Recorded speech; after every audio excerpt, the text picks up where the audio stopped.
Spring has sprung. Well, for Pennsylvania, spring has sprung.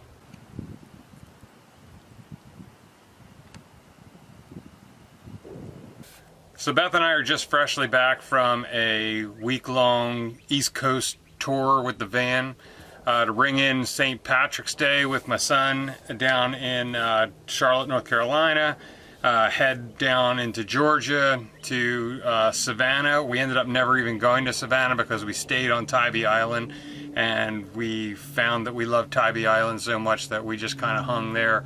So throughout the week, you know, we started on St. Paddy's Day and we came back to start spring. So we learned some things in this last trip we took, and the theme for this week's video are what are those reasons why we chose a van versus a full-size RV, a fifth wheel, or just a full-size Class A, and why did we end up going with a van versus one of these bigger rigs? Because truth be told, for the longest time, one of our dreams was to own a fifth wheel.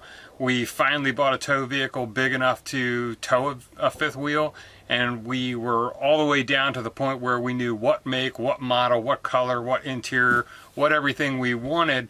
But at the last minute, last year, we decided to just throw all those plans out the window and try this, you know, this van life idea.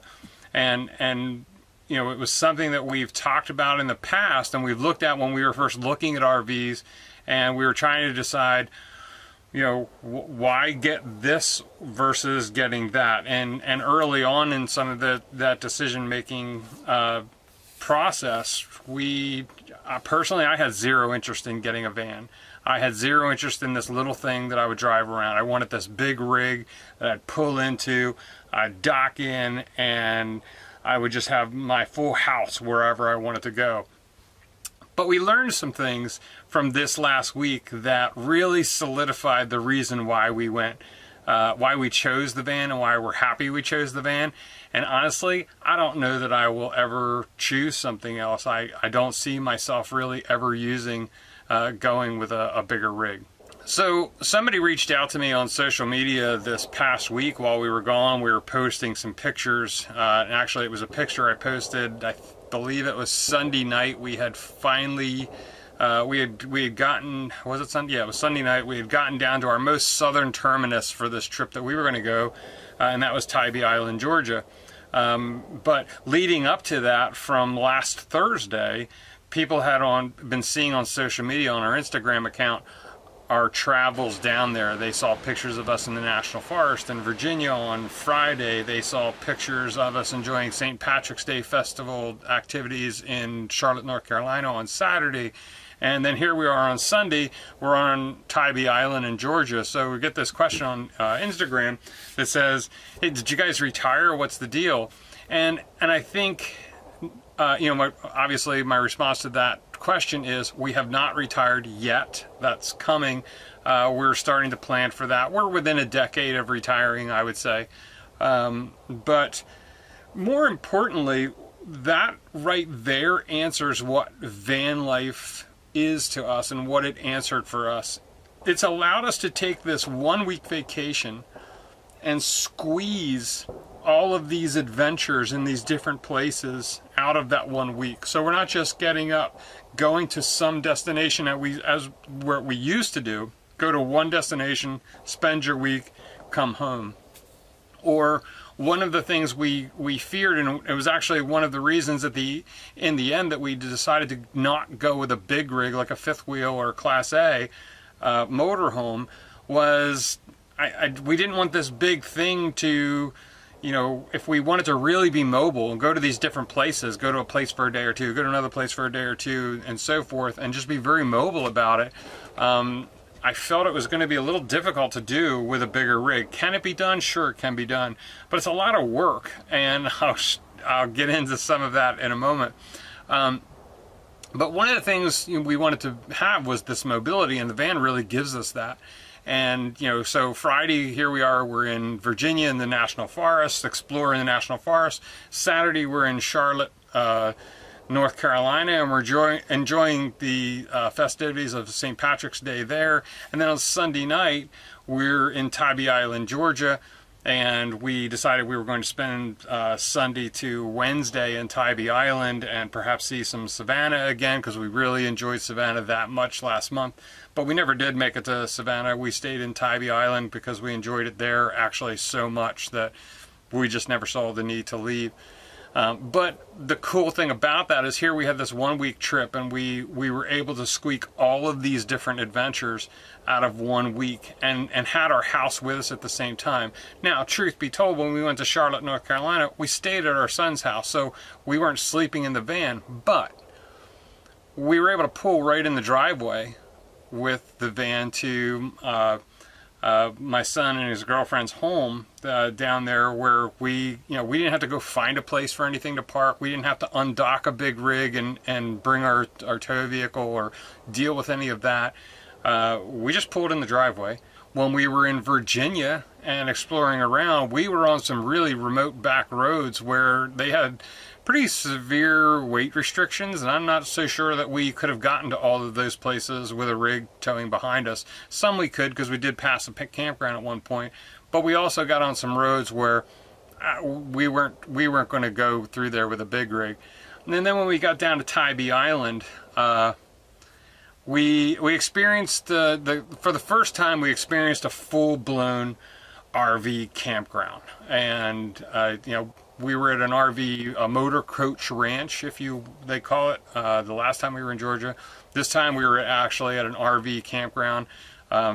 Tybee Island, love it, can't wait to go back. I will stay at that campground again. Interesting, the campground was very busy, it was very packed.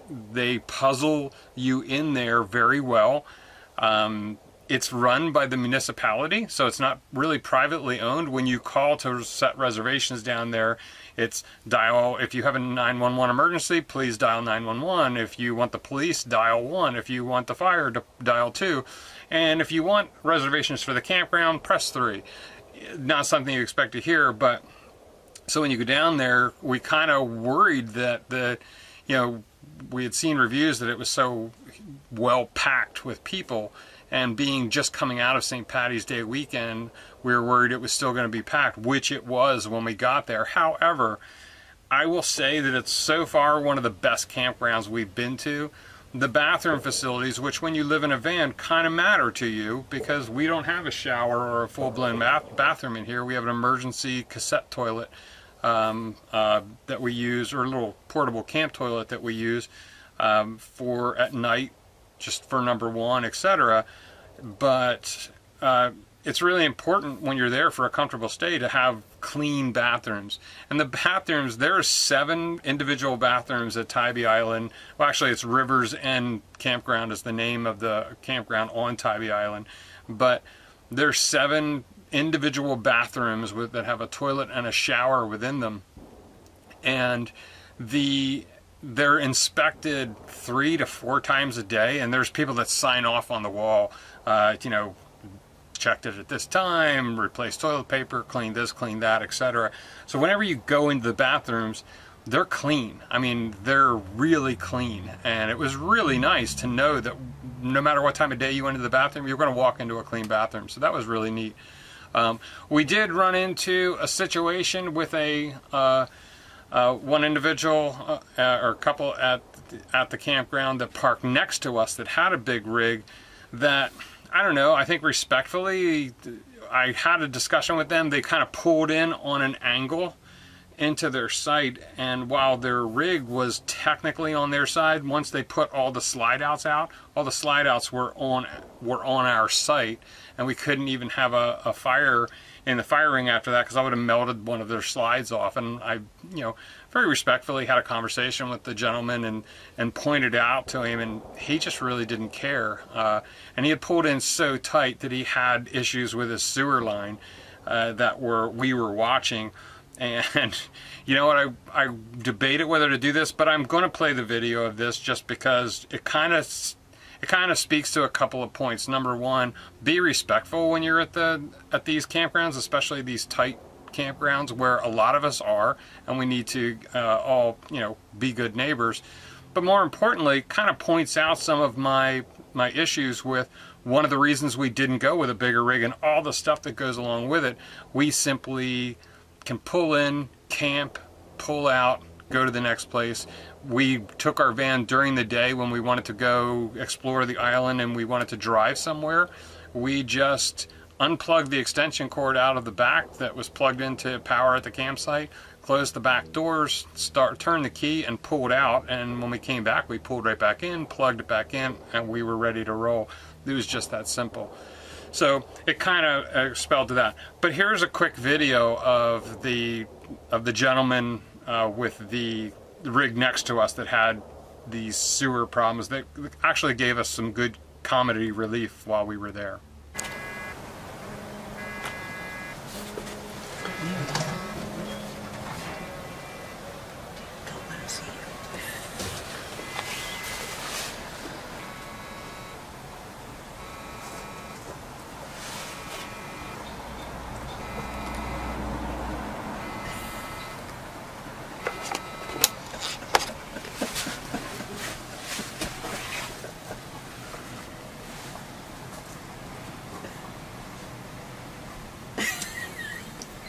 Dude, stop. Alright, that's enough. No, it's not. See, this is why you get a van, because you don't have to deal with that crap.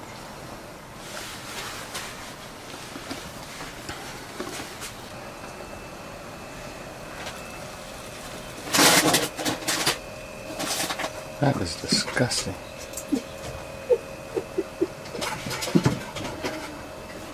I'm gonna tell you right now, I can just see it from here. You still got low spots. It's still gonna be a problem. That ain't gonna work. Yeah, you better get something on the end there, because that ain't gonna work. You're gonna have yourself a... Yeah, because that's what I want to do. I want to get up and play with my poop line in the morning. That's a good camping experience right there. You know what? I'm glad we built a van. He has got a kink in that line, and that's not going to work. And that kink right there. Everything's going back up. Back into their toilet. And that's just gross, man. Good night. Okay, so this is Sewage Pipe Day 2. And I said yesterday these kinks are going to be a problem right there. And if you look right there, this guy's trailer is like leaking water out of the bottom of it. I don't even want to know what that is.